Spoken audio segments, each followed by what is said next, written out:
Lors d'un dîner, ma mère me jette du café brûlant. Ordure, crache-t-elle sous les rires de ma fratrie. Je sors en silence. Cette nuit-là, je lance mon plan, mûri depuis des années. À l'aube, il n'avait plus absolument rien. L'odeur de la truffe et de l'argent de la vieille bourgeoisie m'a frappé au moment où le voiturier a ouvert la porte du jardin étoilé. C'était le genre de restaurant français où le menu n'affichait pas les prix et où les serveurs se déplaçaient avec la grâce silencieuse et sentencieuse de directeurs de pompes funèbres. J'ai ajusté le col de mon blazer, apercevant mon reflet dans le laiton poli de l'entrée. Mon tailleur était d'un gris anthracite pratique, acheté en prêt-à-porter aux Galeries Lafayette il y a 3 ans. Il était propre, professionnel et totalement invisible, tout comme moi. À l'intérieur, sous les lustres de cristal en cascade, ma famille était déjà un spectacle. Ils occupaient la table centrale, un îlot de bruit et de paillettes dans un océan de conversation feutrée. Ma mère, Geneviève, était assise en bout de table, telle une reine sur son trône. Elle portait une robe vert émeraude qui, je le savais, coûtait plus cher que ma première voiture. Son cou était drapé de diamants. Des diamants que je savais assurer, car elle était terrifiée à l'idée de perdre son statut. À sa droite se trouvait Kylian, mon frère aîné, avachi sur sa chaise avec l'arrogance d'un homme qui n'a jamais eu à gagner un salaire de sa vie. Il portait un costume italien sur mesure, dont le tissu chatoyait légèrement sous les lumières. À côté de lui, il y avait Brigitte, ma sœur, qui vérifiait son reflet dans une cuillère en argent, les lèvres pincées dans cette expression permanente d'insatisfaction qu'elle prenait pour de la sophistication. Et Théo, le Benjamin de la famille, était déjà en direct sur les réseaux, tenant son téléphone en l'air pour montrer la bouteille de vin millésimée à ses 10 000 abonnés. J'ai marché vers eux, mes talons claquant en un rythme régulier sur le sol en marbre. C'était comme marcher vers un peloton d'exécution.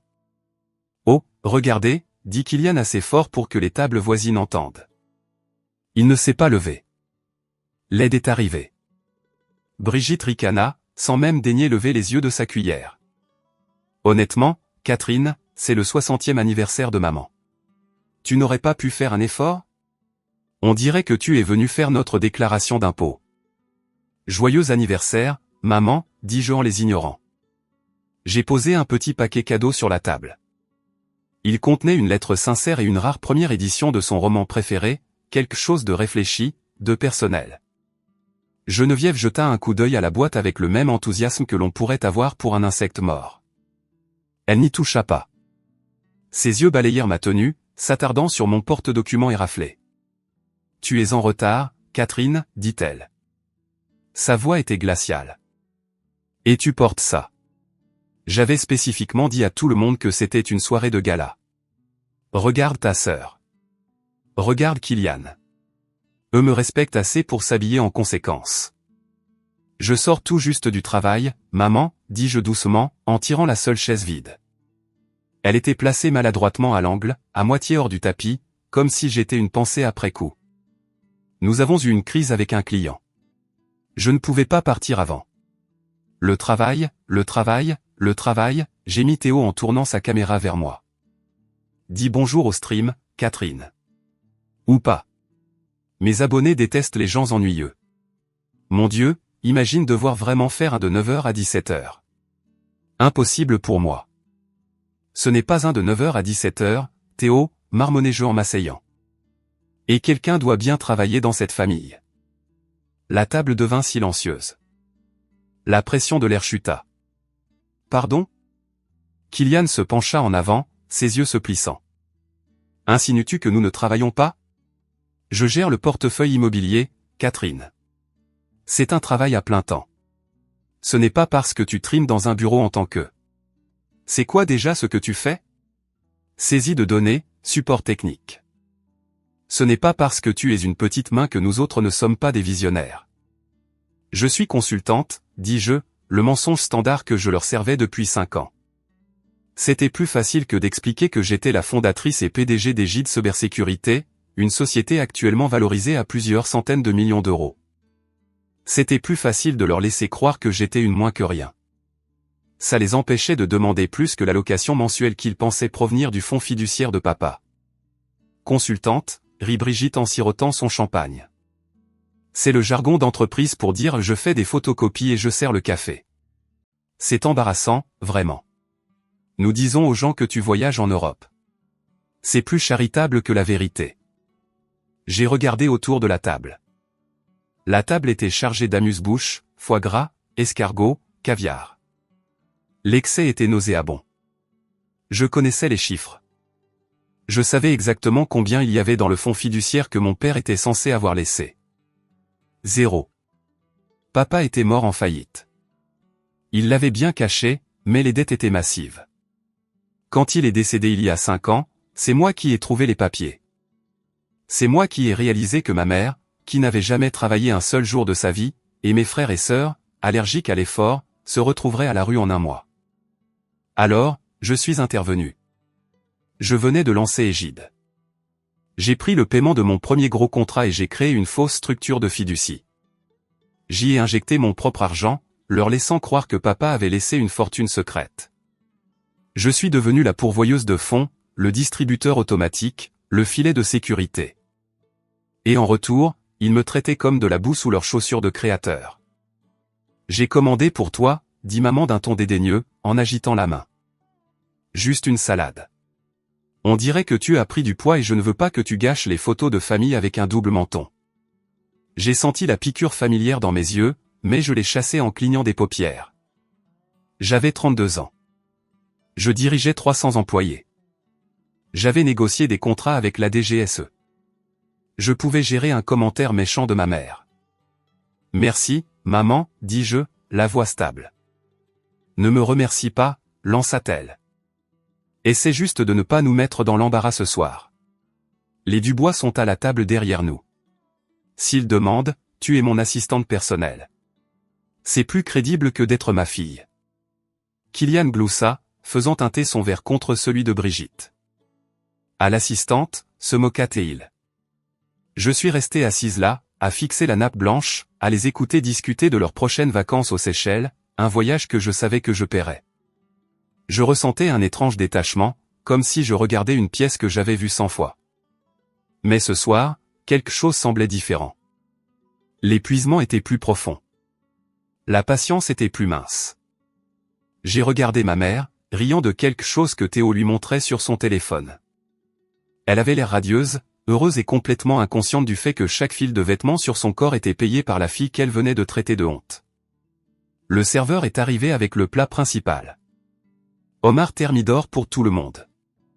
Une simple salade verte pour moi. Bon appétit, dit le serveur, me regardant avec une lueur de pitié. J'ai pris ma fourchette. Je ne le savais pas encore, mais c'était le dernier repas que je partagerais avec eux. Le compte à rebours avait déjà commencé. Le dîner s'est éternisé pendant 2 heures. Je picorais mes feuilles de laitue pendant que ma famille se goinfrait de homards et de bœuf de Kobe. La conversation tournait entièrement autour de l'argent, plus précisément de la manière dont il comptait le dépenser. Je pense échanger le Range Rover, annonça Kylian en s'essuyant la graisse du menton avec une serviette en lin. Le nouveau modèle a une meilleure suspension. Et honnêtement, la couleur gris cendré est tellement démodée. J'ai besoin de quelque chose qui claque. Tu devrais prendre le noir mat, suggéra Brigitte. Ça correspond à l'âme de ton ex-femme. Ils rirent tous les deux bruyamment. En parlant de mise à niveau, maman se tourna vers moi, ses yeux critiques. Catherine, quand vas-tu faire quelque chose pour ta situation? Conduire cette Peugeot jusqu'à un endroit comme celui-ci. Le voiturier avait l'air de vouloir la garer dans le compacteur à ordures. Cela rejaillit négativement sur l'image de la famille. La voiture fonctionne très bien, maman, dis-je en buvant une gorgée d'eau. C'était la Peugeot 208 que papa m'avait achetée pour mon diplôme. Le dernier cadeau qu'il m'ait fait avant que ses dettes de jeu ne l'engloutissent. Elle me mène d'un point A à un point B et elle te mène à la médiocrité, renifla-t-elle. Puis le sommelier arriva avec l'addition pour le vin. Maman avait commandé 3 bouteilles d'un Bordeaux millésimé 1982. J'ai vu le prix quand le serveur a posé le porte-addition en cuir sur la table. 5 000 € pour du jus de raisin fermenté. Maman ne l'a même pas regardé. Elle a poussé le porte-addition de l'autre côté de la table, vers moi. Tu prends celle-là, Catherine, dit-elle nonchalamment en appliquant du rouge à lèvres frais. Je me suis figé. Pardon? Le vin, dit-elle en vérifiant ses dents dans un miroir de poche. Paie-le. considérez ça comme ta contribution. Dieu sait que ton cadeau n'était pas grand-chose. Elle jeta un coup d'œil au livre non ouvert sur la table. Maman, dis-je en gardant la voix basse. Cette facture est de 5000 €. J'ai payé ta croisière le mois dernier. J'ai payé les frais de scolarité de Théo, qu'il n'utilise même pas puisqu'il a abandonné. Je ne peux pas régler une note de bar de 5000 € un mardi. La table devint d'un silence de mort. Le bruit ambiant du restaurant sembla s'estomper. Kylian arrêta de mâcher. Vient-elle de dire non amer? Geneviève abaissa lentement son miroir. Elle se tourna vers moi, ses yeux se rétrécissant en fente dangereuse. Que as-tu dit? J'ai dit que je ne paie pas pour le vin, déclarai-je, mon cœur battant la chamade contre mes côtes. Je n'en ai pas bu une goutte. C'est toi qui l'as commandé. Tu as la carte du fonds fiduciaire. Utilise-la. Le fonds fiduciaire sert à maintenir l'héritage familial, siffla TL, pas pour des dépenses mesquines. Tu as un travail. Tu as un salaire. Il est grand temps que tu montres un peu de gratitude pour la vie que nous t'avons donnée. De la gratitude. Je sentis un rire monter dans ma gorge, amer et tranchant. J'ai tout payé, maman. Tout, et vous me traitez comme. Baisse la voix, ordonna TL. Tu me mets dans l'embarras. Je te mets dans l'embarras? Je me suis levé. La chaise racla bruyamment contre le sol. Tu es assise là, portant une robe à 10 000 €, exigeant que ta fille paie pour un vin qu'elle n'a pas bu, tout en la traitant d'échec. C'en est fini. J'ai attrapé mon sac à main. Assieds-toi, dit maman. Ce n'était pas une demande. Non. Je t'ai dit de t'asseoir. Elle attrapa l'objet le plus proche, une tasse de café noir fraîchement versée que le serveur venait de poser pour le dessert. Elle ne la lança pas. Cela aurait été trop chaotique. Au lieu de cela, elle me regarda droit dans les yeux, dit « Regarde bien ça », et renversa calmement la tasse sur mon poignet et sur le devant de mon tailleur. La chaleur fut instantanée, choquante, brûlante. J'ai haleté, reculant alors que le liquide sombre imbibait mon chemisier blanc et mon blazer gris, brûlant ma peau. La douleur était vive, mais le silence qui suivit fut pire. Pendant une seconde, personne ne bougea.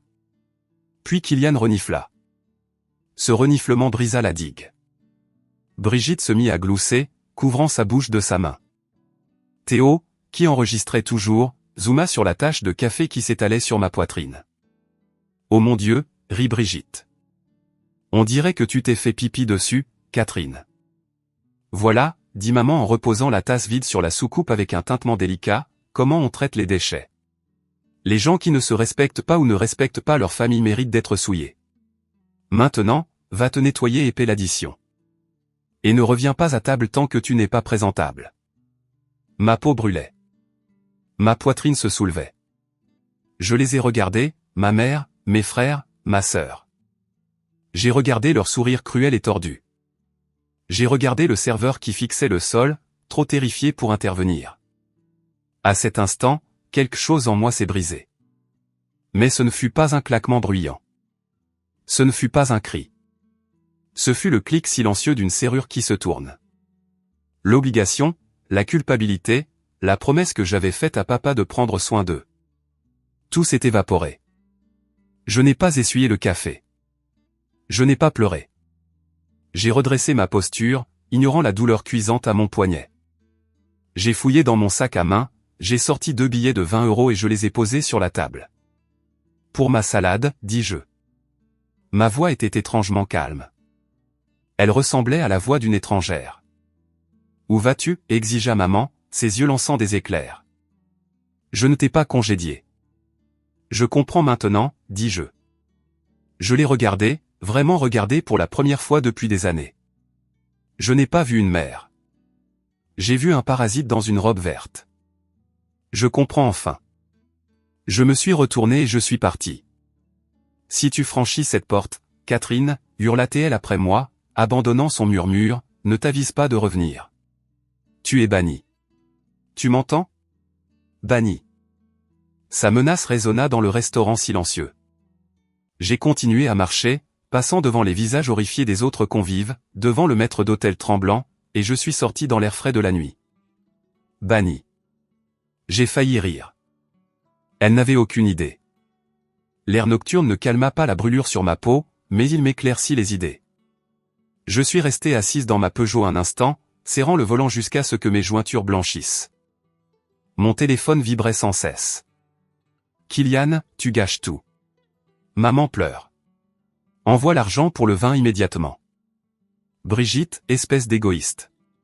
Tout le monde nous regarde. Maman, ne te donne pas la peine de venir à Noël. Tu es morte pour moi. J'ai supprimé les messages. Puis j'ai bloqué leurs numéros un par un. Supprimer. Bloquer. Supprimer. Bloquer. Je ne suis pas rentré à mon modeste appartement. Au lieu de cela, j'ai conduit jusqu'à un gratte-ciel de verre et d'acier dans le quartier de la Défense, le bâtiment où Égide Cybersécurité occupait les 5 derniers étages. L'agent de sécurité, Michel, se leva à mon approche. Il vit la tache de café, la peau rougie et cloquée de mon poignet et son visage se durcit. Madame Marchand, tout va bien? Avez-vous besoin d'un médecin? Je vais bien, Michel, dis-je, ma voix toujours aussi neutre. Appelez monsieur Hérisson. Dites-lui de me rejoindre dans mon bureau. Maintenant. Il est 22 heures, madame. Je le paie pour être disponible à 3 heures du matin si j'éternue. Appelez-le. 20 minutes plus tard, j'étais dans mon bureau, regardant l'horizon de la ville. Je m'étais changé, enfilant un tailleur de rechange que je gardais dans mon placard, un tailleur bleu marine impeccable. Les haillons tachés de café étaient à la poubelle. Arthur Hérisson, mon avocat personnel et le seul homme qui connaissait toute l'étendue de la mascarade financière de ma famille, entra précipitamment. C'était un petit homme aux yeux vifs et à l'esprit encore plus vif. Il vit mon visage et ferma doucement la porte. « Que s'est-il passé » demanda-t-il. « Ils ont finalement trop tiré sur la corde. »« Arthur, dis-je en me tournant vers lui. Nous exécutons le protocole Oméga. » Les sourcils d'Arthur se haussèrent.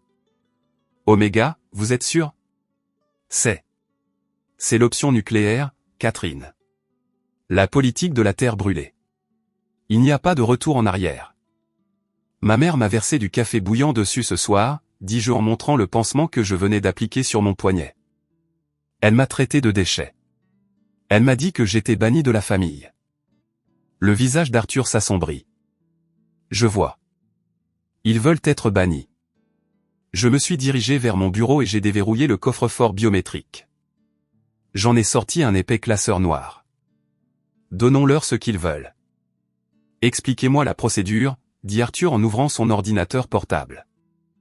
D'abord, le fonds fiduciaire, dis-je en arpentant la pièce. Dissolvez la société écran, Veritas Holdings, immédiatement. C'est l'entité qui paie leurs allocations mensuelles. Envoyez une notification indiquant que la fiducie a été liquidée en raison d'une mauvaise gestion des actifs.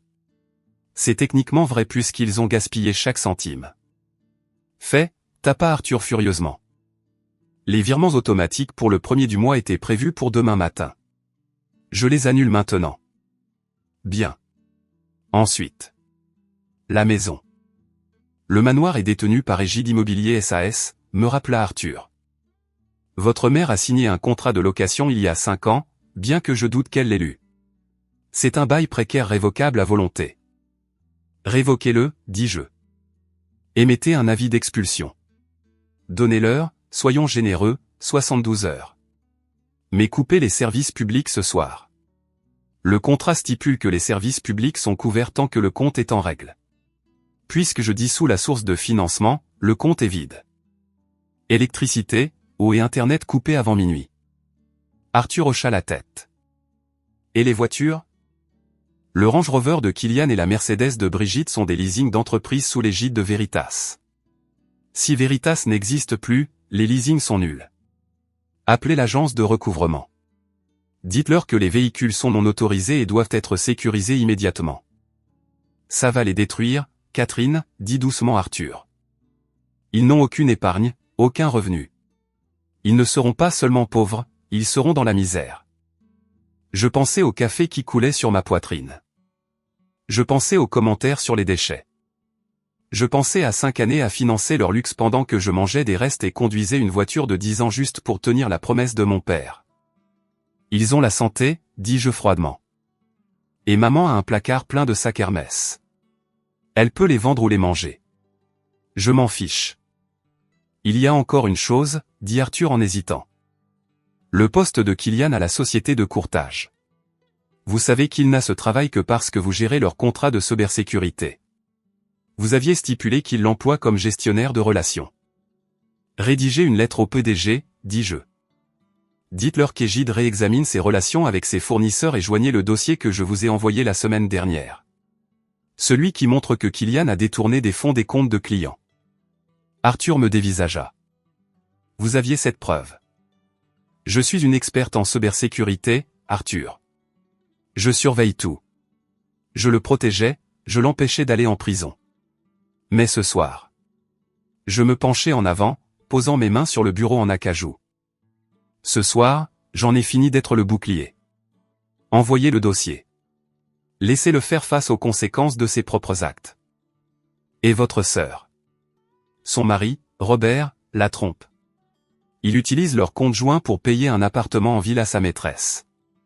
Je couvrais le déficit pour que Brigitte ne le découvre pas. Arrêtez de le couvrir. Laissez le chèque être sans provision. Laissez le propriétaire l'appeler. Arthur tapa pendant quelques minutes encore, le silence dans la pièce lourde et électrique. Finalement, il appuya sur entrée avec un clic décisif. C'est fait, dit-il. Les dominos ont commencé à tomber. Au lever du soleil, leur monde sera méconnaissable. Je me suis approché de la fenêtre.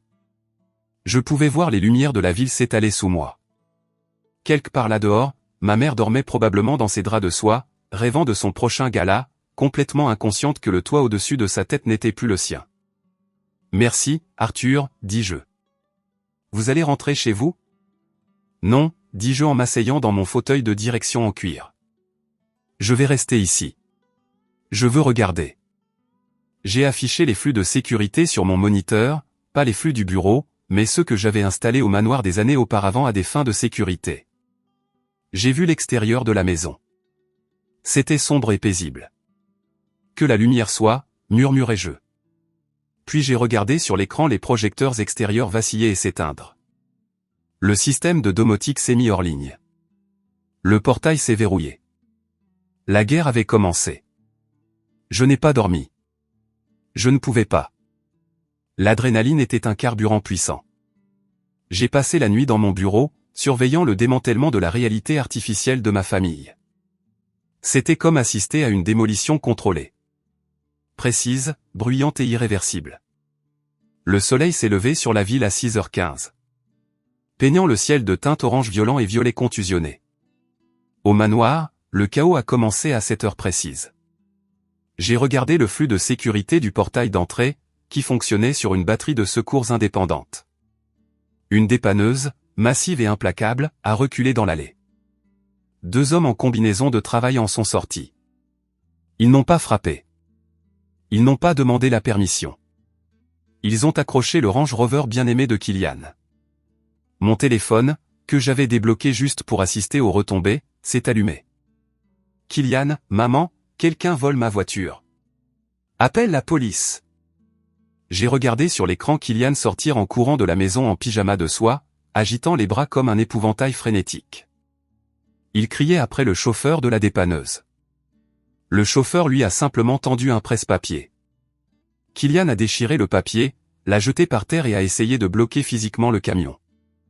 Le chauffeur, un homme costaud qui avait clairement l'habitude des crises de colère des gens privilégiés, l'a simplement contourné et a enclenché le treuil. Le Range Rover a été soulevé dans les airs. 5 minutes plus tard, un deuxième camion est arrivé pour la Mercedes de Brigitte. Mon téléphone a sonné. C'était maman. J'ai laissé aller sur la messagerie vocale. Puis Kylian, puis Brigitte. Puis est venu le SMS de maman, Catherine. L'électricité est coupée. L'eau est coupée. Et des voleurs emportent les voitures. La police dit que c'est une saisie. Règle ça. Appelle la banque. Le fonds doit avoir un problème. Un problème. Elle pensait toujours que c'était une erreur. Elle pensait toujours que l'univers tournait autour de son confort. À 8h30, Brigitte a essayé d'acheter un latte dans un café branché. Je le savais parce que j'ai reçu une notification de la carte de crédit supplémentaire qu'elle portait, celle liée à mon compte personnel, que je venais d'annuler. Transaction refusée. Café 6,45 €. Elle a réessayé. Transaction refusée. Puis une rafale de panique. Brigitte, Catherine, ma carte ne fonctionne pas. Je suis au café et le barista me regarde comme si j'étais pauvre. Vire-moi 500 € sur mon compte d'urgence. J'ai bu une gorgée de mon propre café, chaud, frais et payé avec mon argent durement gagné. Je n'ai pas répondu. Vers 9 h, la réalité commençait à s'installer, mais pas la compréhension. Il ne comprenait pas pourquoi cela se produisait. Il savait juste que le robinet magique d'argent avait été fermé. J'ai reçu un appel d'Arthur. L'huissier vient de livrer les avis d'expulsion, dit-il, sa voix professionnelle mais teintée de respect. Et la lettre de résiliation du fonds fiduciaire. Réaction, ai-je demandé. L'huissier a dit que votre mère lui a jeté les papiers à la figure et a menacé de le poursuivre pour violation de propriété. Elle a crié qu'elle est propriétaire de la maison. Elle ne possède rien, dis-je. Pas même les vêtements qu'elle porte, techniquement, puisque Veritas a payé les factures de carte de crédit le mois dernier. Kylian essaie d'appeler la société de courtage, continua Arthur. Il est sur le point de découvrir que son badge d'accès a été désactivé. Bien. Catherine, Arthur fit une pause. Ils vont venir vous chercher. Ils pensent que vous gériez le fonds. Ils pensent que vous avez fait une erreur dans les papiers. Ils ne savent pas que vous êtes le fonds. Laissez-les venir, dis-je. Je les attendrai. Je me suis retourné vers l'écran. Le manoir avait l'air différent à la lumière du jour, sans l'équipe de paysagistes qui arrivait habituellement le mercredi, également annulée. Il semblait exposé. J'ai vu maman sortir en trompe de la porte d'entrée, vêtue de sa robe de gala de la veille, car elle ne pouvait probablement pas se doucher ni trouver de vêtements propres dans le noir. Elle tenait son téléphone, hurlant sur quelqu'un. La ligne de mon bureau a sonné. C'était la réceptionniste du rez-de-chaussée. Madame Marchand, il y a une femme très contrariée qui veut vous voir. Elle dit qu'elle est votre mère. Elle exige de parler à votre supérieur. J'ai souri. C'était le premier sourire sincère que je ressentais depuis des années. Mon supérieur, ai-je répété. Oui, madame. Elle dit qu'elle veut vous faire licencier pour incompétence. Elle fait toute une scène dans le hall. Laissez-la entrer, dis-je. Mais ne la faites pas monter au dernier étage pour l'instant. Mettez-la dans la salle de conférence vitrée au rez-de-chaussée, celle avec les murs insonorisés, et dites-lui que la PDG descendra sous peu. Oui, madame Marchand. Je me suis levé et je me suis dirigé vers le miroir en pied de mon bureau. J'ai regardé la femme qui s'y reflétait. Pas de tache de café, pas de dos voûté, pas de peur. J'ai vu une PDG, une femme de pouvoir, une survivante. Au travail, murmurai-je à mon reflet. J'ai attrapé un dossier, celui intitulé l'épreuve, et je me suis dirigé vers l'ascenseur. Il était temps de présenter ma mère à la personne dont elle se moquait depuis des années. Il était temps de lui présenter la vraie Catherine Marchand. Le hall des gîtes cybersécurité était conçu pour intimider. De haut plafond, du béton poli et un immense mur numérique affichant des cartes des cybermenaces mondiales en temps réel. Il criait la puissance, la précision et l'argent. Geneviève Marchand ressemblait à une anomalie chaotique dans ce système immaculé. Je l'ai observée depuis le balcon de la mezzanine avant de descendre. Elle faisait les 100 pas dans la salle de conférence aux parois de verre comme un tigre en cage. Elle portait toujours la robe émeraude, maintenant froissée et d'un goût douteux à la lumière du jour. Ses cheveux étaient en désordre. Elle réprimandait un jeune stagiaire qui avait commis l'erreur de lui offrir de l'eau. « Je ne veux pas d'eau », l'entendis-je hurler par la porte ouverte alors que j'approchais. « Je veux ma fille. Et ensuite, je veux son patron. Je veux savoir pourquoi mes comptes en banque sont gelés. C'est de l'incompétence. Je vais poursuivre tout cet immeuble. » Vous pouvez essayer, dis-je en entrant dans la pièce. Maman se retourna brusquement. Ses yeux se posèrent sur moi, et pendant une seconde, un soulagement traversa son visage, rapidement remplacé par la fureur. Catherine, enfin, elle marcha vers moi. As-tu la moindre idée de ce qui s'est passé? Les voitures ont disparu. L'électricité est coupée. Et ma carte a été refusée à la station-service. J'ai dû prendre un Uber pour venir ici comme une paysanne. Elle m'attrapa le bras. Règle ça maintenant. Appelle la banque. Dis-leur qu'il y a eu une erreur avec le fonds. Je retirai doucement mais fermement sa main de mon bras.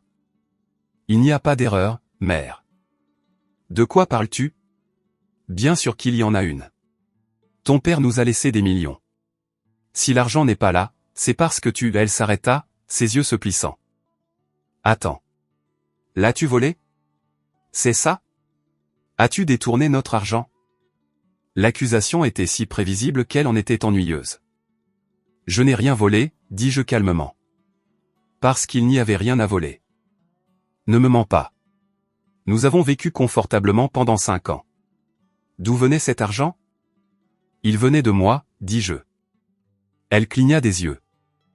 Puis elle rit. Un son rauque, aboyant. Toi? Ne sois pas ridicule. Tu gagnes 40 000 € par an à pousser des papiers. Tu conduis une Peugeot. Tu ne peux même pas te permettre de te faire coiffer. Je conduis une Peugeot parce que je dépensais 30 000 € par mois pour payer votre hypothèque, vos frais de country club et la pension alimentaire de Kylian, dis-je. J'ai payé le vin que vous avez bu hier soir. J'ai payé la robe que tu portes. Arrête de mentir, hurla-t-elle en frappant la table de conférence de sa main. Je veux parler à ton supérieur. Je vais te faire virer pour ce délire. Tu veux voir mon supérieur? Je me suis approché du téléphone mural et j'ai appuyé sur un bouton. Sécurité? Escortez Madame Marchand jusqu'à l'écran principal. Je n'irai nulle part avec la sécurité. Alors vous ne verrez pas la PDG, dis-je en haussant les épaules. Elle souffla, lissa sa robe et sortit dans le hall. Je l'ai suivie. Les agents de sécurité se tenaient au garde à vous. Les employés s'arrêtaient et hochaient la tête respectueusement à mon passage. Maman ne le remarqua pas. Elle était trop occupée à chercher un homme en costume, quelqu'un qu'elle supposait diriger l'endroit. Où est-il? Exigea-t-elle. Je me suis arrêté au centre du hall, directement sous l'immense logo d'Égide. Retourne-toi, mère, dis-je. Elle se retourna. Derrière le bureau d'accueil, sur le mur numérique géant, l'annuaire de l'entreprise était affiché. Tout en haut, sous le titre fondatrice et présidente directrice générale, il y avait une photo.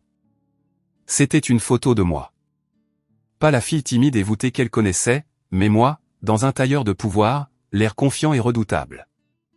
En dessous, on pouvait lire « Catherine Marchand, patrimoine net confidentiel ». Maman regarda l'écran, puis moi, puis de nouveau l'écran. Sa bouche s'ouvrit, mais aucun son n'en sortit. « C'est un tour », murmura-t-elle.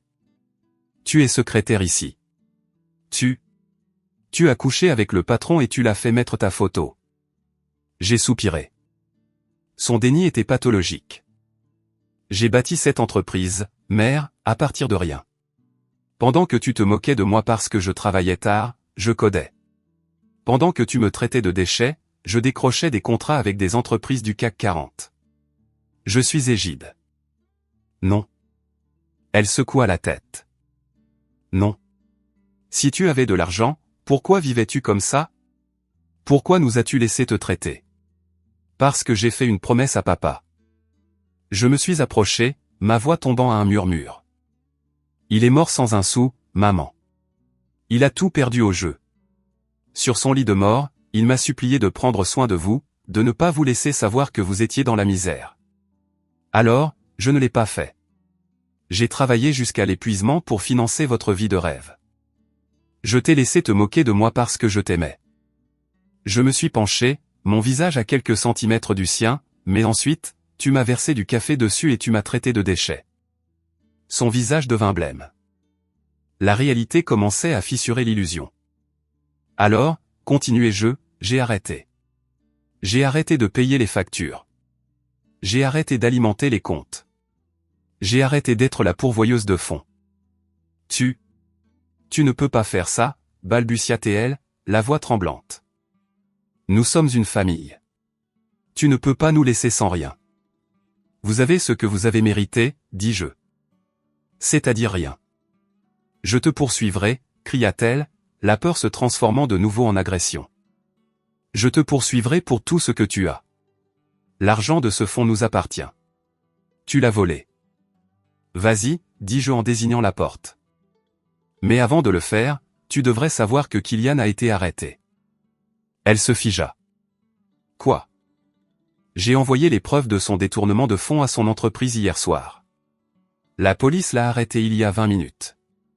Et Brigitte, son mari vient de découvrir l'adultère parce que j'ai arrêté de payer l'appartement de la maîtresse. Il demande le divorce et la garde exclusive. Maman me regarda avec une horreur pure. Tu es un monstre. Non, mère, dis-je en lui tournant le dos.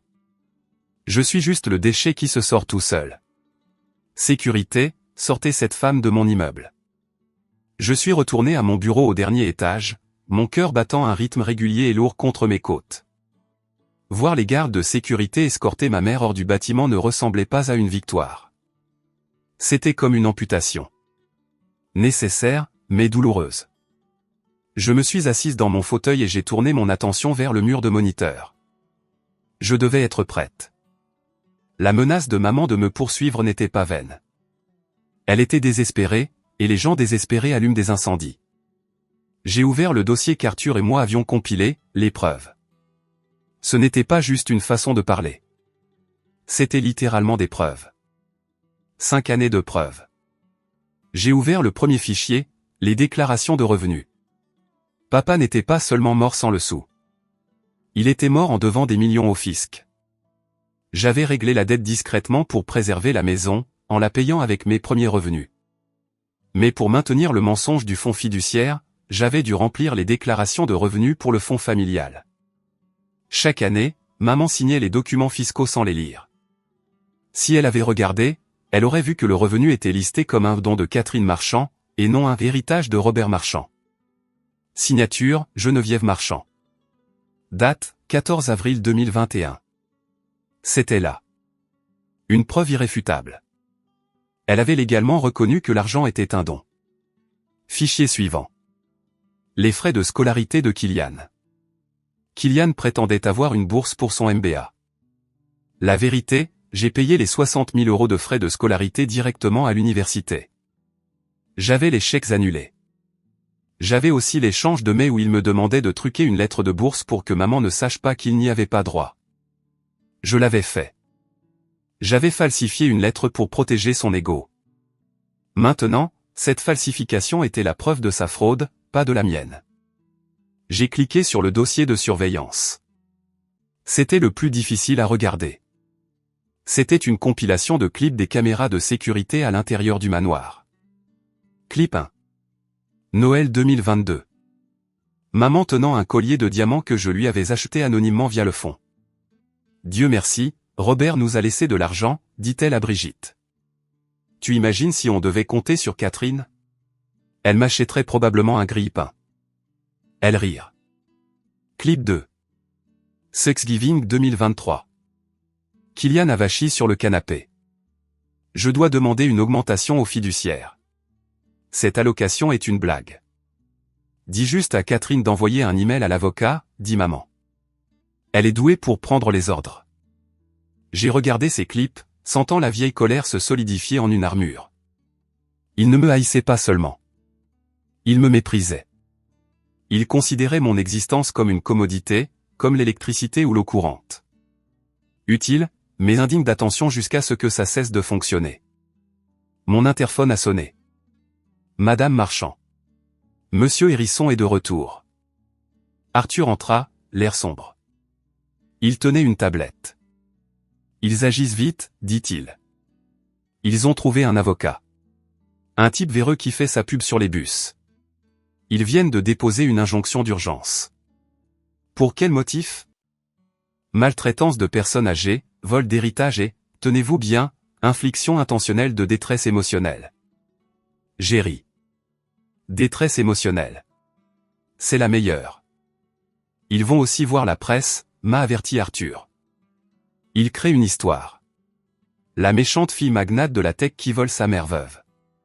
C'est croustillant, Catherine. Les médias vont dévorer ça avant de vérifier les faits. Laissez-les faire, dis-je, fixant l'écran où la signature de maman sur la déclaration de revenus brillait en haute définition. Laissez-les construire la scène. Laissez-les monter sur leur piédestal. Plus ils monteront haut, plus dure sera la chute. Nous avons besoin d'une stratégie, insista Arthur. Nous devrions publier une déclaration. Nier les allégations. Non, dis-je. Le silence. Le silence? Si nous nions, ça devient parole contre parole. Je veux qu'ils s'engagent dans leurs mensonges. Je veux qu'ils le déclarent officiellement, sous serment ou devant les caméras. Une fois qu'ils l'auront fait, une fois qu'ils se seront enfermés dans cette histoire. Point alors nous porterons le coup de grâce, termina Arthur, un lent sourire se dessinant sur son visage. Exactement. Je me suis levé et je me suis dirigé vers la fenêtre. Kylian est-il sorti sous caution? Oui. Maman l'a fait sortir en utilisant. Enfin, elle a essayé d'utiliser la maison comme garantie, mais a découvert qu'elle ne lui appartenait pas. Elle a fini par mettre en gage ses bijoux. Il est dehors, mais il est furieux. Bien. La fureur rend les gens négligents. Je me suis retourné vers Arthur. Préparez la salle de crise. Je veux que chaque document soit numérisé et prêt à être présenté. Et procurez-moi les enregistrements bruts des caméras de sécurité du restaurant. Pas seulement la vidéo, l'audio aussi. Vous voulez diffuser ça au tribunal? Non, dis-je, les yeux froids. Le tribunal est trop privé. S'ils vont voir les médias, nous finirons ça dans les médias. J'ai regardé le dossier sur mon bureau. Les preuves étaient irréfutables. Ce n'était pas seulement une défense. C'était une arme de destruction massive, et ma main planait au-dessus du bouton de lancement. Les 48 heures suivantes furent une masterclass en manipulation. Ma famille n'a pas seulement joué les victimes, elle a professionnalisé ce rôle. Sans leur financement habituel, ils ont transformé leur statut de victime en monnaie d'échange. J'étais assise dans mon salon, mon vrai salon dans un penthouse sécurisé, pas l'appartement exigu où ils pensaient que je vivais, et je regardais les informations locales. La journaliste, une femme aux sourcils trop soucieux, se tenait devant les grilles du manoir. Je suis ici au domaine marchand, dit-elle d'une voix grave, où une famille locale de premier plan affirme être terrorisée par sa propre fille. Geneviève Marchand, veuve et philanthrope, dit avoir été jetée à la rue par sa fille, Catherine Marchand, la PDG d'Égide Cybersécurité. La caméra coupa sur maman. Elle portait une simple robe noire, probablement la seule qui lui restait, et aucun bijou. Elle avait l'air fragile, pleurant dans un mouchoir. C'était une performance digne d'un Oscar. Elle a tout volé, sanglota maman à la caméra. Mon mari a laissé cet argent pour moi. Pour les enfants. Catherine gérait les comptes. Nous lui faisions confiance. Et maintenant? Maintenant elle dit que tout est à elle. Elle nous a mis dehors. Elle a coupé l'électricité. Je suis une vieille femme. Où suis-je censé aller? Puis Kylian apparut, l'air débraillé mais juste. Ma sœur a toujours été jalouse, dit-il à la caméra. Elle était le mouton noir. Elle ne supportait pas que nous soyons heureux. C'est une vendetta. Elle a piraté les comptes. C'est une aqueuse. C'est ce qu'elle fait. Brigitte intervint, tenant son bambin en pleurs, que je savais qu'elle ignorait habituellement. Elle a aussi ruiné mon mariage. Elle a fabriqué de fausses preuves pour piéger mon mari. C'est une sociopathe. La journaliste se retourna vers la caméra. Une audience a été fixée à demain. La famille Marchand demande 50 millions d'euros de dommages et intérêts et la restitution immédiate du domaine. Nous avons contacté Catherine Marchand pour un commentaire, mais elle a refusé de répondre. Mon téléphone explosa de notifications. Twitter X était en tendance avec boycott Égide. Les gens me traitaient de monstre, de maltraitante de personnes âgées. Ils sont en train de gagner la bataille de l'opinion publique, dit Arthur. Il était assis sur le canapé en face de moi, l'air stressé. Les investisseurs commencent à s'inquiéter, Catherine. L'action a chuté de 4% ce matin. Laissez-la chuter, dis-je en sirotant mon thé.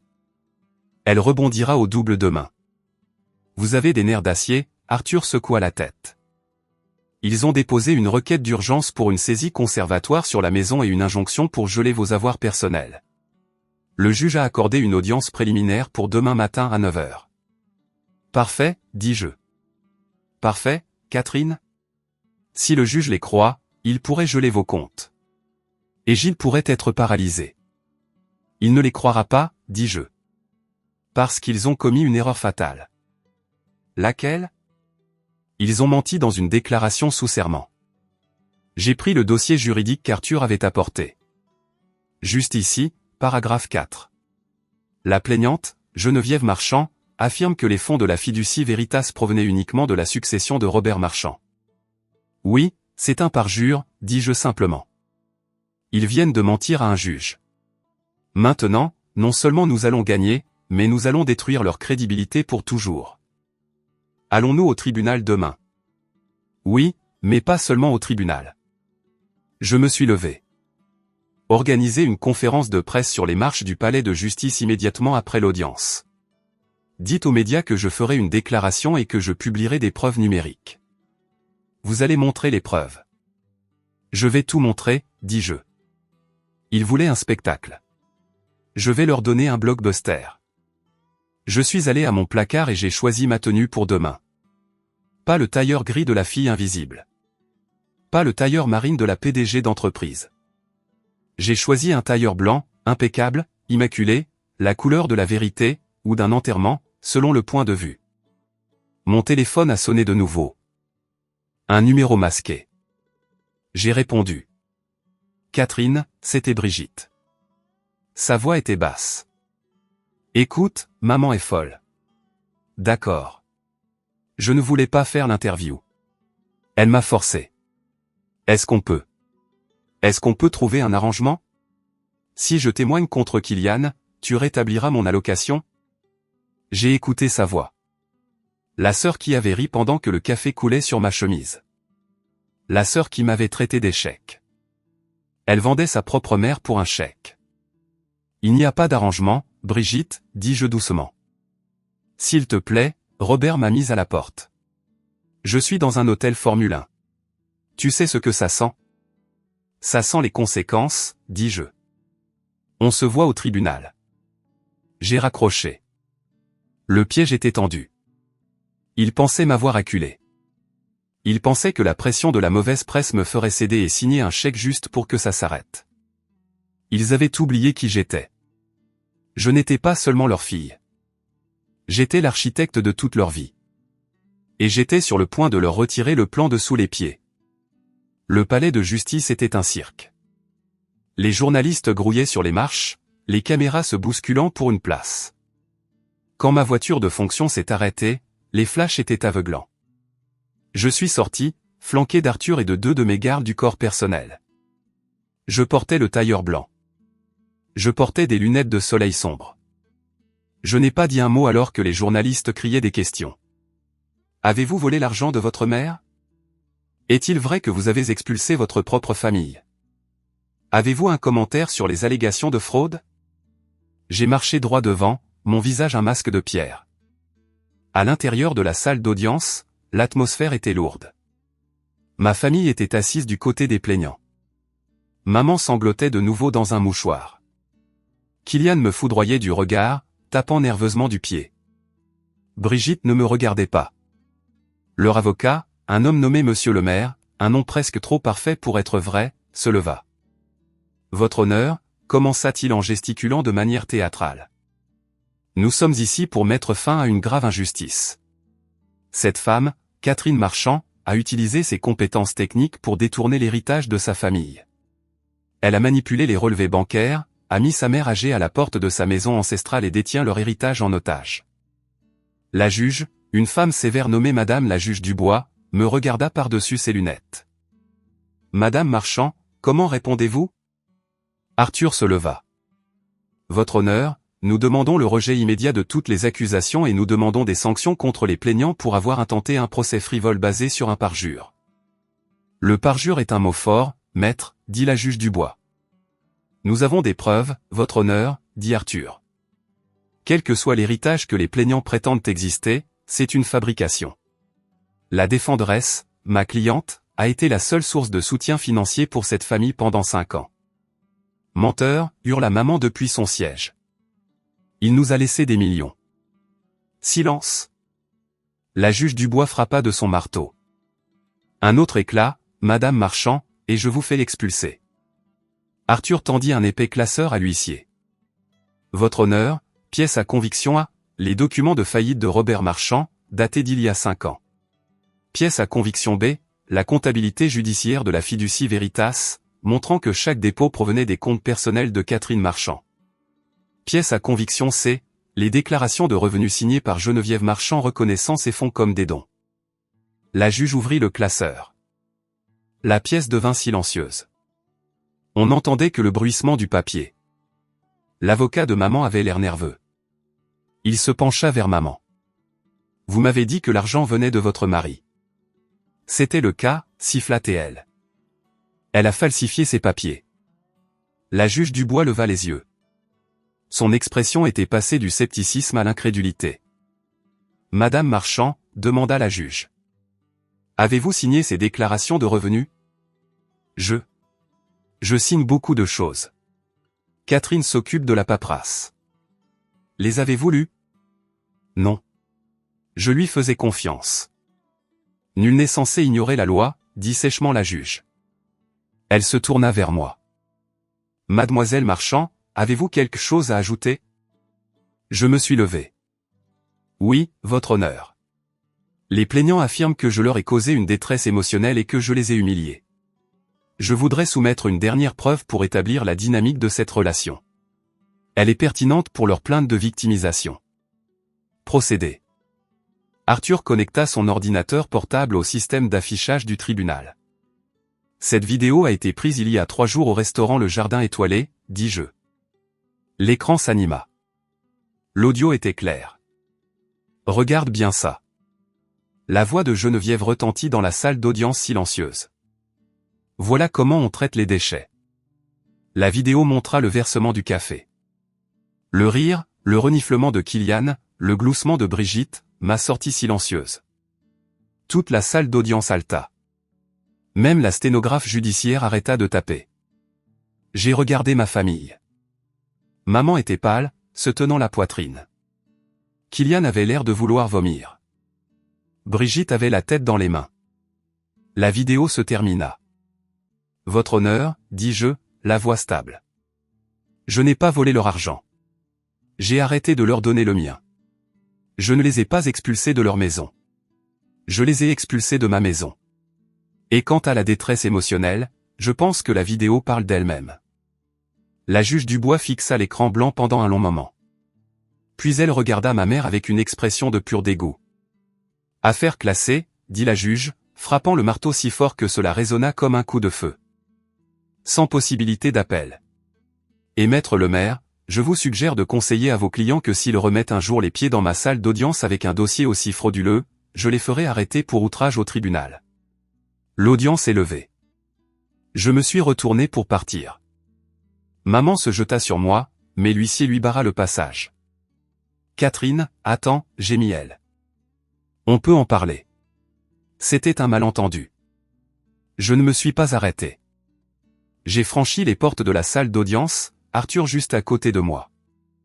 Mais ce n'était pas fini. La presse attendait dehors. Et contrairement à avant, j'étais prête à parler. Je me suis avancé vers le podium de microphone sur les marches du palais de justice. Les journalistes se turent. Mon nom est Catherine Marchand, dis-je en retirant mes lunettes de soleil. Et je veux vous raconter une histoire sur ce qui se passe quand le déchet décide de se sortir lui-même. Debout sur ces marches du palais de justice, face à une mer de microphones et d'objectifs de caméra, je ne ressentais plus de peur. Je me sentais plus légère que je ne l'avais été en 5 ans. La vidéo de ma mère me versant du café brûlant dessus passait déjà sur les écrans géants de la place de la Concorde. Mon équipe marketing avait agi rapidement. Ce n'était pas seulement une preuve. C'était une déclaration. Je me suis penché vers le microphone. La foule se tut. Pendant des années, commençais-je, ma voix stable, projetant une force que j'avais tant lutté pour trouver, on m'a dit que j'étais la dette que ma famille devait payer. J'étais l'ouvrière, le distributeur automatique, la risée. Mais aujourd'hui, le monde a vu la vérité. Je n'étais pas la dette. J'étais la banque. Et la banque est définitivement fermée. Le cliquetis des obturateurs était assourdissant, comme un millier de petits applaudissements. À tous ceux qui se font traiter de déchets par les personnes qui sont censées les aimer, continuez-je en regardant directement la caméra principale, souvenez-vous de ceci, un déchet est ce que l'on jette. Mais l'or est ce que l'on enterre pour le garder en sécurité. Ne les laissez pas vous enterrer. Je suis parti sans prendre de questions. Je n'en avais pas besoin. Internet parlait pour moi. Le temps que je retourne au siège d'égide, les retombées n'étaient plus un filet d'eau. C'était un raz-de-marée. Nous avions installé un centre de commandement dans la salle de conférence pour surveiller la situation. Non pas par vanité, mais par sécurité. Le premier domino à tomber fut Théo, mon petit frère influenceur. Il avait diffusé en direct sa réaction au procès, qualifiant la juge de partiale et moi de sorcière. Mais Internet est un juge cruel et efficace. Ses sponsors, des boissons énergisantes, des marques de vêtements, une start-up tech, ont vu la vidéo du tribunal. Ils l'ont vu rire pendant que je brûlais. Notification, la marque X met fin à son partenariat avec Théo Marchand avec effet immédiat. Notification, sponsor. Notification, le compte Instagram de Théo Marchand signalé pour harcèlement. J'ai vu son nombre d'abonnés chuter en temps réel. C'était une chute libre. 100 000, 80 000, 50 000. Les gens inondaient ses commentaires avec l'emoji café. C'était poétique. Il ne perdait pas sa carrière. Il était en train d'être effacé. Puis vinrent les conséquences sociales pour maman. Le country club, celui qu'elle chérissait plus que ses propres enfants, publia un communiqué de presse. Il était bref et brutal, en raison d'une conduite indigne d'un membre, l'adhésion de Madame Geneviève Marchand a été révoquée. Nous avons une tolérance zéro pour les abus. Cela a dû faire plus mal que la pauvreté. Être pauvre était une chose. Être un paria social était une condamnation à mort pour Geneviève. Et Kylian. La police n'a pas attendu. Parce que j'avais remis le dossier complet et non expurgé de son détournement de fonds au procureur de la République. Ils avaient ce qu'il fallait pour requalifier ces charges. Ils ne faisaient plus seulement face à une fraude, mais à un vol qualifié. Arthur entra dans mon bureau vers 16 heures. Il tenait une tablette avec une satisfaction sombre sur son visage. « Vous devez voir ça, dit-il. » C'était un reportage. Un journaliste se tenait devant le manoir, mon manoir. « La scène ici est chaotique, » criait le journaliste par-dessus le bruit. Des déménageurs engagés par Égide Immobilier vident actuellement la propriété. Mais il semble que la famille Marchand se soit barricadée dans la chambre principale, refusant de partir.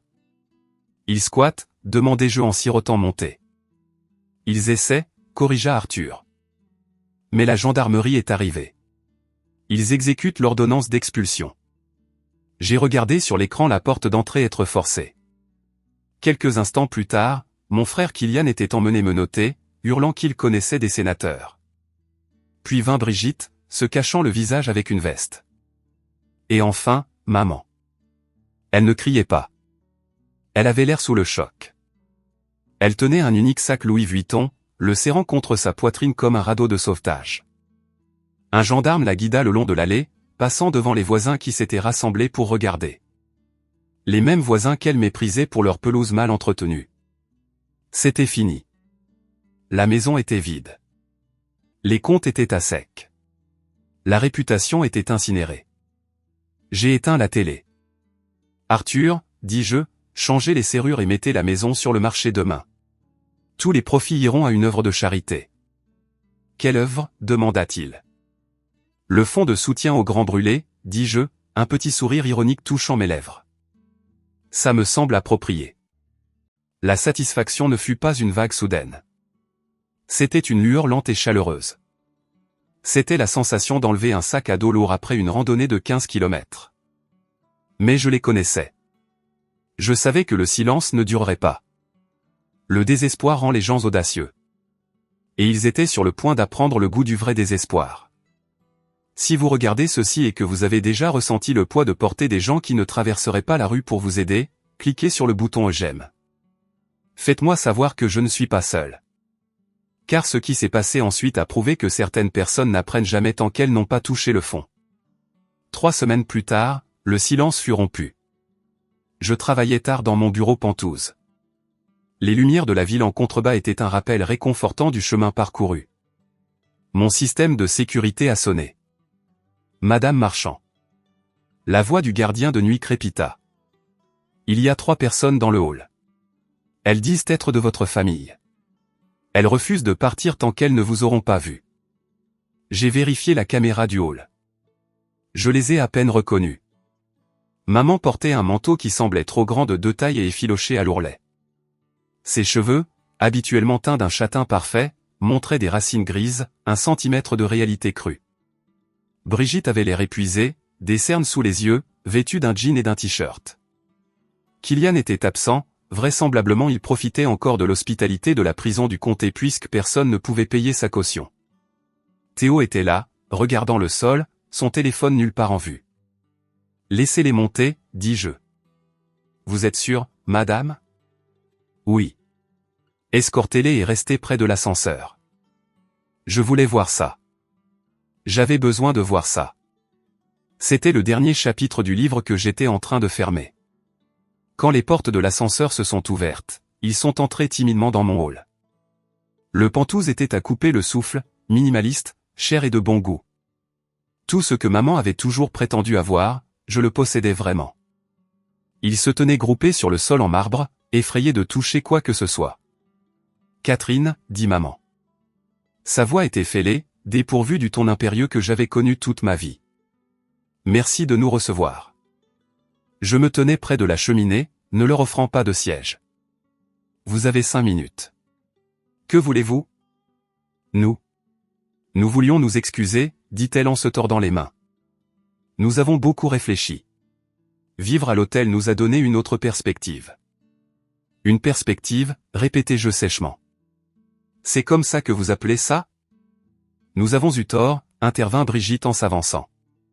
Sur toute la ligne. Nous n'aurions pas dû te traiter comme ça. Nous étions stressés. Nous étions juste habitués à ce que les choses soient d'une certaine manière. Mais nous sommes une famille, Catherine. Les liens du sang sont plus forts que tout. Le sang est vital, l'a corrigé-je. Mais parfois, le sang est toxique. Et quand il est toxique, il faut une transfusion pour survivre. S'il te plaît. Maman s'approcha. Des larmes montaient à ses yeux. De vraies larmes cette fois. Ou juste les larmes d'une femme à qui ses planchers chauffants manquaient. Je suis ta mère. J'ai changé tes couches. Je t'ai élevé. Ça ne compte pour rien? Nous n'avons rien. Théo dort par terre. Brigitte a perdu la garde de ses enfants parce qu'elle n'a pas de domicile stable. Nous souffrons. Je sais, dis-je. J'ai lu les rapports de police. On a besoin d'aide, marmonna Théo en levant les yeux. Juste un prêt. Pour avoir un appartement, pour nous remettre sur pied. On te remboursera. Je le promets. Je vais trouver un travail. Un travail, m'étonnai-je. C'est un concept nouveau. Je me suis dirigé vers la table d'appoint où un service à café en argent était dressé. L'odeur de l'arabica fraîchement moulu emplit la pièce. J'ai vu maman sursauter quand j'ai pris la cafetière. Ses yeux s'écarquillèrent, terrifiés. Elle pensait que j'allais le faire. Elle pensait que j'allais lui verser le liquide bouillant dessus, comme elle l'avait fait pour moi. La peur dans ses yeux était palpable. Elle recula d'un pas, levant les mains pour se protéger. Catherine, non, s'il te plaît. Je la regardais, tenant la cafetière fumante. La dynamique du pouvoir avait complètement basculé. Elle était l'enfant recroquevillé. J'étais celle qui tenait l'arme brûlante. J'ai versé le café dans une délicate tasse en porcelaine. J'ai ajouté de la crème et du sucre, j'ai remué lentement, la cuillère tintant doucement contre la porcelaine. Puis j'ai bu une gorgée. Je ne suis pas toi, mère, dis-je doucement en reposant la tasse. Je ne blesse pas les gens pour me sentir grande. Je ne traite pas les gens comme des déchets. Elle baissa les mains, tremblante. La honte sur son visage valait plus que n'importe quelle vengeance. Vous voulez de l'argent, demandai-je. Juste assez pour recommencer, murmura-t-elle. Non. Le mot flotta dans l'air. Je ne vous donnerai pas d'argent, dis-je. L'argent était la drogue qui vous a rendu malade. Vous en donner plus ne ferait que vous conforter. Mais j'ai sorti 3 cartes de visite de ma poche. Je les avais préparées. Je vais vous donner une opportunité. J'en ai tendu une à Théo. Une agence d'intérim pour le travail en entrepôt. Ils embauchent pour les équipes de nuit. C'est le SMIC, mais c'est un travail honnête. J'en ai tendu une à Brigitte. Un foyer pour femmes qui aide les mères déplacées à trouver des emplois de bureau. Ils peuvent t'aider à te battre pour tes droits de visite si tu prouves que tu peux garder un emploi. J'ai tendu la dernière à maman. Et pour toi, le contact du service de nettoyage qui nettoie ce bâtiment. Ils cherchent du personnel fiable. Maman regarda la carte comme si c'était une grenade dégoupillée. Tu veux que je sois femme de ménage dans ton immeuble? Je veux que tu apprennes la valeur d'un euro, dis-je, froide comme la glace. Tu as passé 5 ans à dépenser mon argent. Maintenant, tu peux gagner le tien. C'est une vie honnête, maman. Il y a de la dignité dans le travail. Tu me l'as appris en me forçant à faire tout le travail pendant que tu restais assise. Je ne peux pas faire ça, sanglota-t-elle.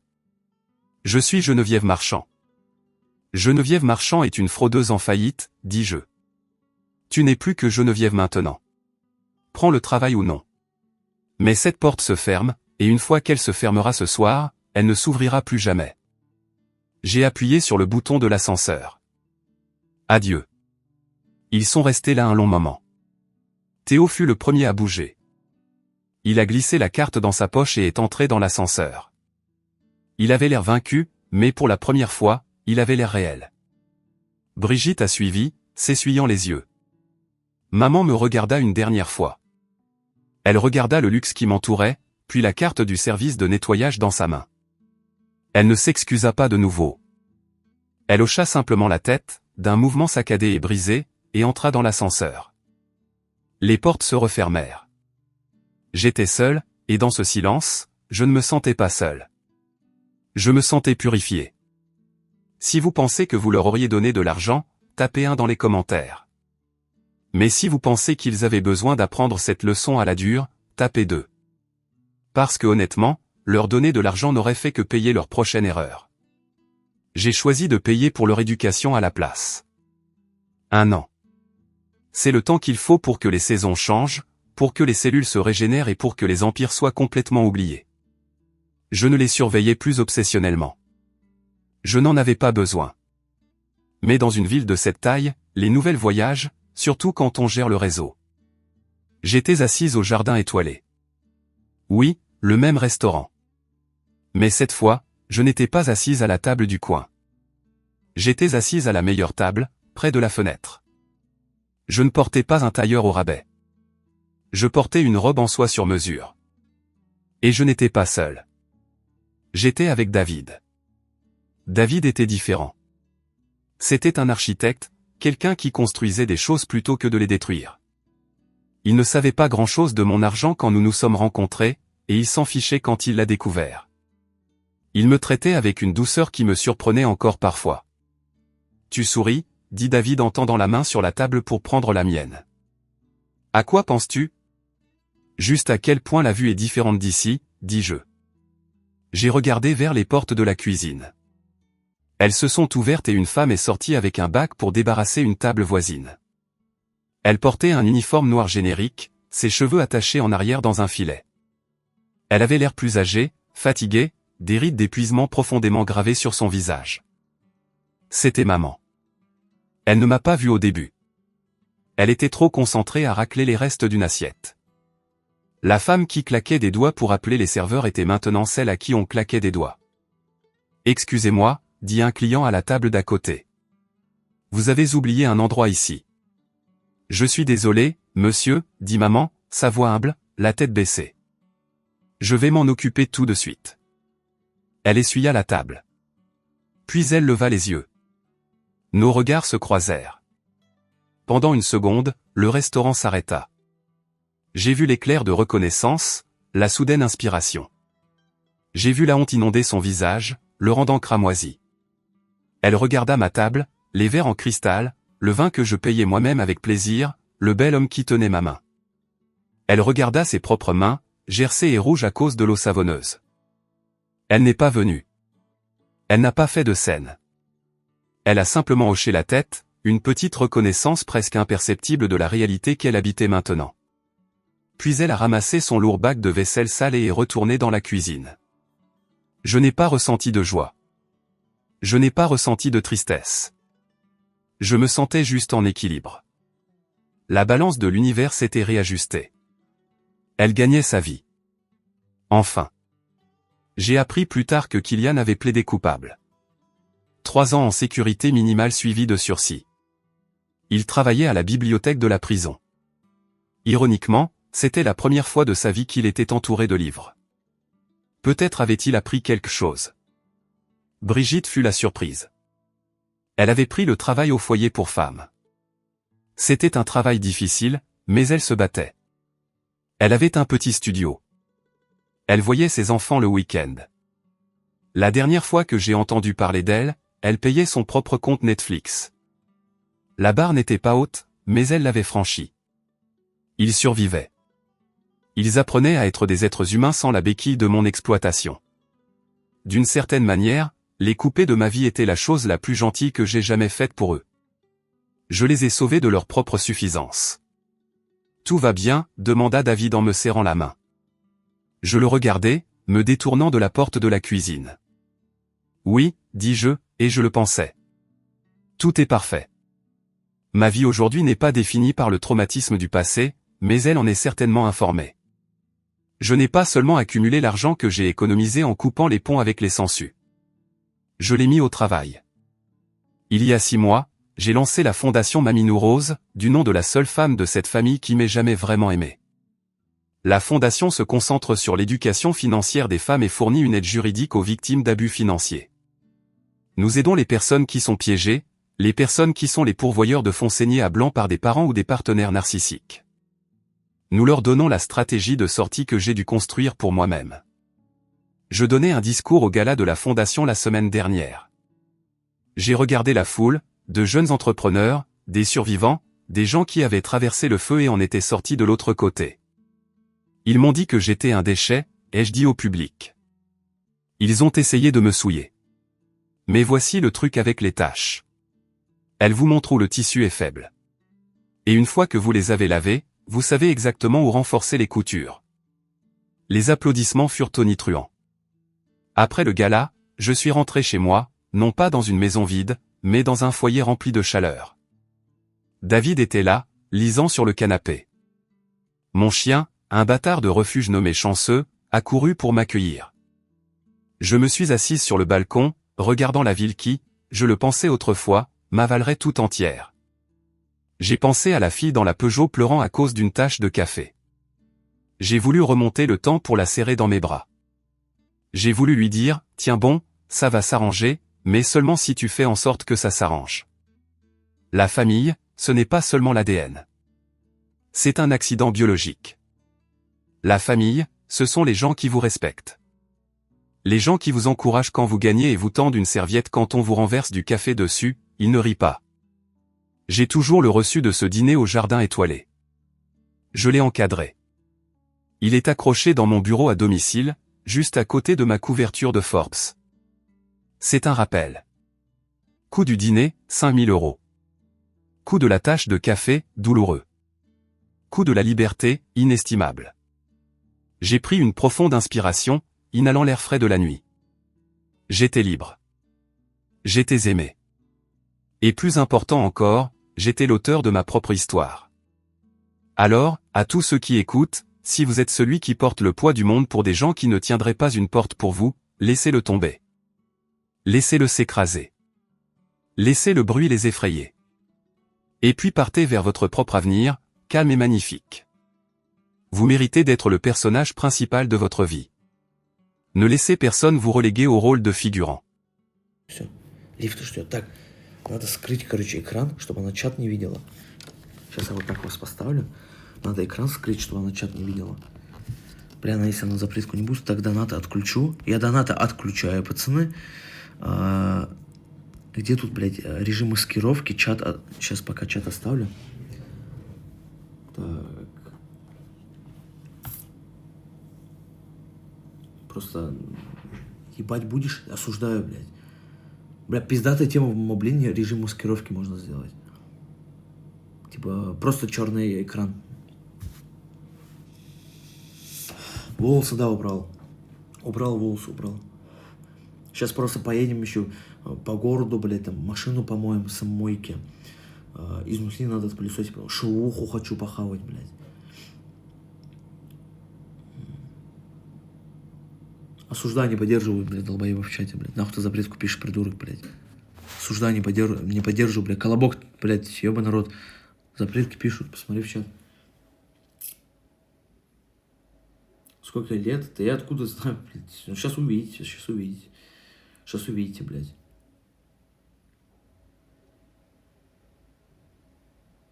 Так, я донаты точно отключил. Это пиздец, да, отключил.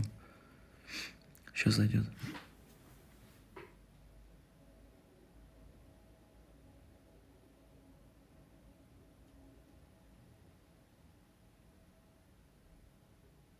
Как перемотать? Мотать могут только те, у кого платная подписка. Стрим. Все, зашла.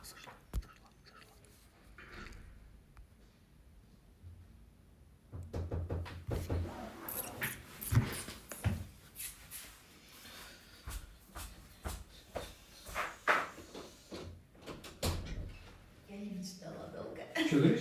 Лифт ждала. Лифт ждала? Слушай, ну ты везунчик, это вообще... Как? Ты только уехал, и это все в Дагестане началось. Ну это да. Я просто каждый раз думаю, ты как бы везунчик.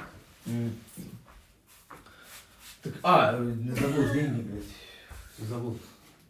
Что Ты мне спать просто- опять? Да нет, не спать, у меня там дела чуть-чуть. Так, 30-400, да? Ага. В этом месяце лишь 400 по Да, я квитанции. потому что почти ничего не делал. Ну, клади. А, Да. что, Мгм.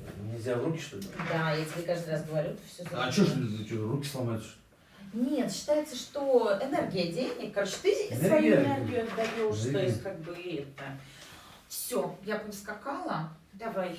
А, Все нормально? Да, у меня все Ничего. нормально. Все, отлично. А то мама такая меня, а ты его, говорит, не спрашиваешь, может быть, у него какие-то, что-то не так с... Я говорю, если бы что-то не так было с водой или с чем-то, он бы меня нашел. А, кстати, пылесос, наверное, ваш надо отдать, потому что мне подарили, короче, новый за 22 тысячи. Он, типа, вот он стоит. Слушай, хорошие у тебя друзья, прежде всего, да? То Да. есть, как бы, они зайчик. Просто Нифига себе. он и моет, и сосет, короче, мусор, да. В общем, когда в следующий раз буду заезжать, ты мне его собери, чтобы сейчас ты А, не хорошо, отвлекался на это. да. Если тебе не нужно, я заберу. Если нужно, пусть лежит. Нет, да я потом Ну- говорю, да, просто у меня вот это сейчас появился. А у тебя день рождения был, что ли? Да, Когда?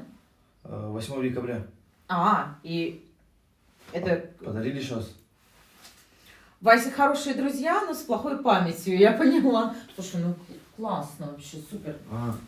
Я даже не видела еще таких. Это типа он моет полы, Да, короче, я что сам делает. поняла, ну, полы чистейшие, то есть, потому что я знаю, что здесь, пройдешься только там где-то, вот они прикольные, ну, как бы тут можно кататься. Они вот по углам не чистят, а вот сейчас вижу, по углам не чистят, вон там Смотри, их надо уже берешь- веником, Не веником, берешь влажную салфетку, я как делала, влажной салфеткой просто вот так угол сметаешь, и всё, ну, чтобы не это.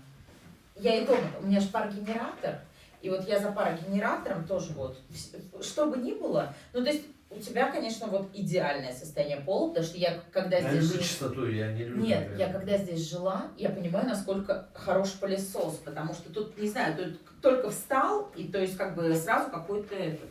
Но, они зато резистентные. Это Чё? ну, Что такое?